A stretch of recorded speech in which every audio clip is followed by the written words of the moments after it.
Hi guys, I hope you all had a good Easter. My name is Kylie Hallett, and I will be presenting on the lower class struggles of poverty found in the novel. So first thing I noticed that this was definitely a recurring theme throughout the book, and I noticed how different characters changed because of wealth they either lost or gained. And the neighborhood the characters grew up in was very poor, and I think it significantly impacted their decisions um, and how they grew up and matured. I really think from a young age, Elena and Lila knew they did not have a lot of money, which made them pretty independent from the start, especially Lila. So, as I was doing my research, I came across this quote from the New York Times, and they are actually talking about the HBO series, which is very popular, as many of you have mentioned in your videos. And it reads, "My brilliant friend is constantly conscious of how money and small gradations of privilege change lives. When you're poor, aspiration can become a burden, something that makes your parents angry. If you have a gift, like Lila does, you must use it as a tool to free yourself. To escape this neighborhood," she announces, "you need money." I think this quote is saying how my brilliant friend shows how powerful money can be, and how it can change people's statuses and ultimately how people live their lives. And Lila has the gift of beauty and intelligence and was able to marry rich and to essentially escape the neighborhood, of course, metaphorically speaking, through wealth. She had grown up very poor, but when she grew into a woman, all these boys started to take interest in her, and she was able to use that to her advantage, whether she did it on purpose or not. And she chose Stefano, who was rich, and as we all know, his money really changed her life. So I did some research on the history of Naples poverty because I wanted to know why Naples was in a poor condition to start with. And it turns out that parts of Naples were actually poor before World War II. Um, However, during World War II, Naples was bombed about 100 times, and it destroyed a lot of systems like gas, water, electricity, and more, which unfortunately left a lot of the population struggling to find everyday necessities, which is really sad. Of course, after the war, the Allied forces worked to repair the damages, um, but they could not fully repair the city, unfortunately. Also, if people were wealthy enough, they were able to move away to safer spots. And unfortunately, the poorer people had no choice but to stay. And the article actually connects this event interestingly to the book, and it talked about how education was a privilege, and it said how it was common for students like Lila to unfortunately drop out of school, and work to make money for their families. So in this case, Elena was very lucky to make it far through school, and it was seen as rare. So I went through the book and I came up with three different themes of what represented wealth the most in the novel.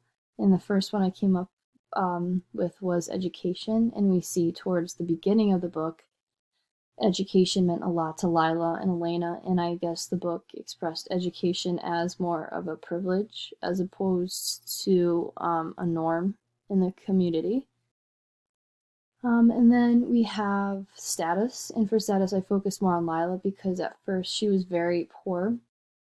Her clothes were always dirty when she was younger, and then all of a sudden she grew up to be this beautiful woman who married rich. And I just wanted to talk about that transition because it was pretty huge.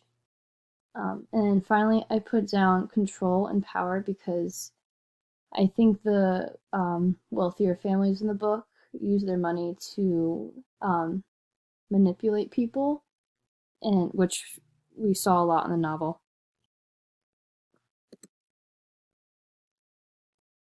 As I mentioned before, the book promotes education as more of a privilege than a commonality in society, and Elena was lucky enough to be able to go to school. And I found a quote on page 259, and it reads, "What do I have?" I answered that I had school, a privilege she had lost forever. That is my wealth. Lila's family was less fortunate than Elena's because Lila ended up having to drop out of school in order to support her family by making money in their shoe business. In this quote, Elena realizes that she's lucky to have school, and Lila had to give it up, unfortunately. Another quote I found was during Elena and Lila's adolescence period.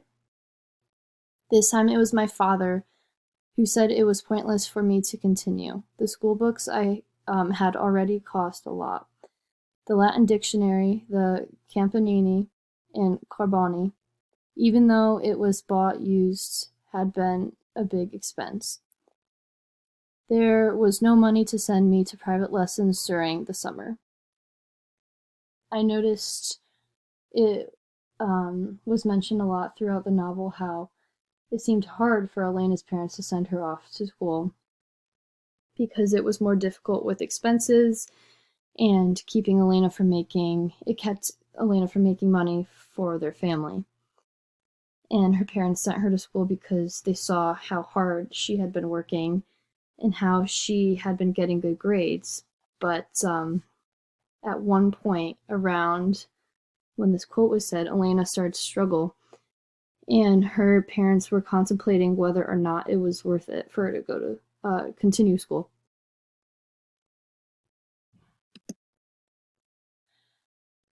Then I don't know why, things changed and we began to link school to wealth. We thought that if we studied hard, we would be able to write books and that the books would make us rich. Wealth was still the glitter of gold coins stored in countless chests. But to get there, all you had to do was go to school and write a book. When Elena and Lila were little, they had a big and fascinating imagination, as all kids do at that age. And they didn't realize at this time how difficult it was to become wealthy. Everything seemed easy. So they began to fantasize how they would become rich just by simply writing a book. And they associated wealth with school, and they thought that if they were to stay in school, this would make them more intelligent, and that would prompt them to then become successful and get a good job. In my opinion, one of the most interesting changes I saw throughout the book was Lila's status. At first, she was this skinny, dirty, poor little girl who was very tough for her size. And the first quote was when Lila was about 8, and I found it on page 61 in the beginning. No boy ever declared to Lila that he loved her, and she never told me if it grieved her.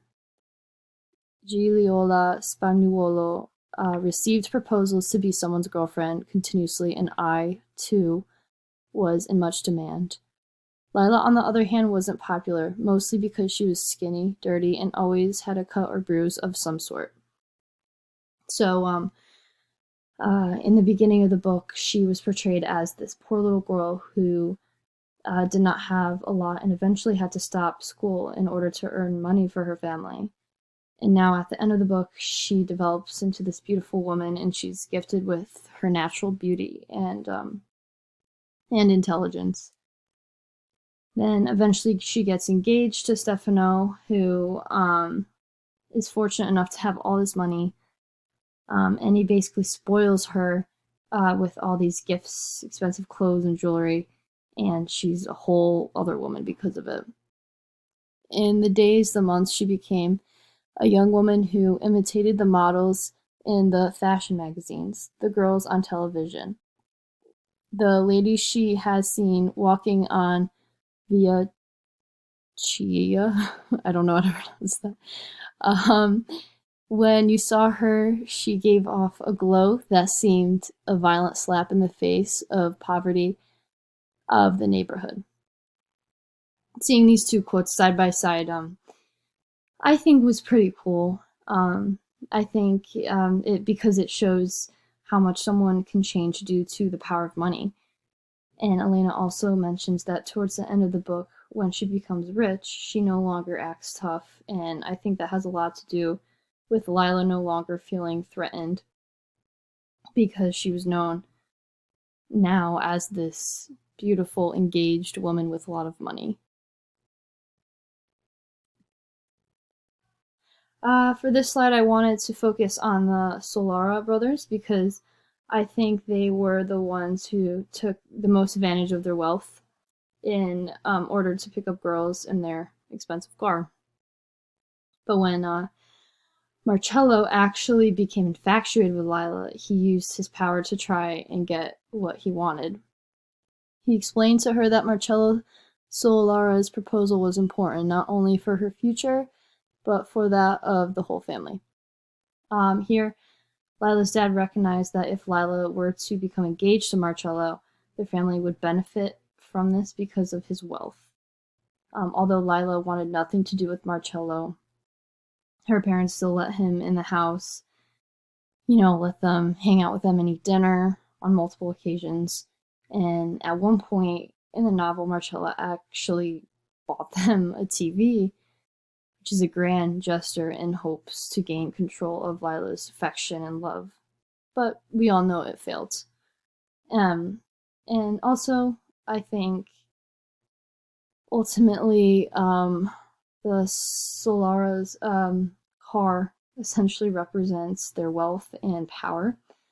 Every time I saw the number 1100, I knew it was the Solara's expensive car, and I feel like everyone in the neighborhood, when they saw them, that car, they knew it was them who drove it. They followed me the whole way, I on the sidewalk, and they next to me in the 1100. Have you ever been in a car? No. Get in. We'll take you for a ride. My father won't let me, and we won't tell him. When do you get the chance to ride in a car like this? Never, I thought. Here, the brothers use their car to try and manipulate Elena to hang out with them. I know many or some girls have fallen for their manipulation, such as Ada and Gigliola. They show off their wealth through the use of their car so they could pick up girls and get what they want. Here I have my 3 questions, which I will be posting at the end of this video. The first one reads, which character do you think struggles the most with poverty and why?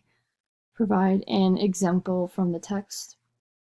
So maybe think about the character's family and job, and whether or not they go to school or have special privileges.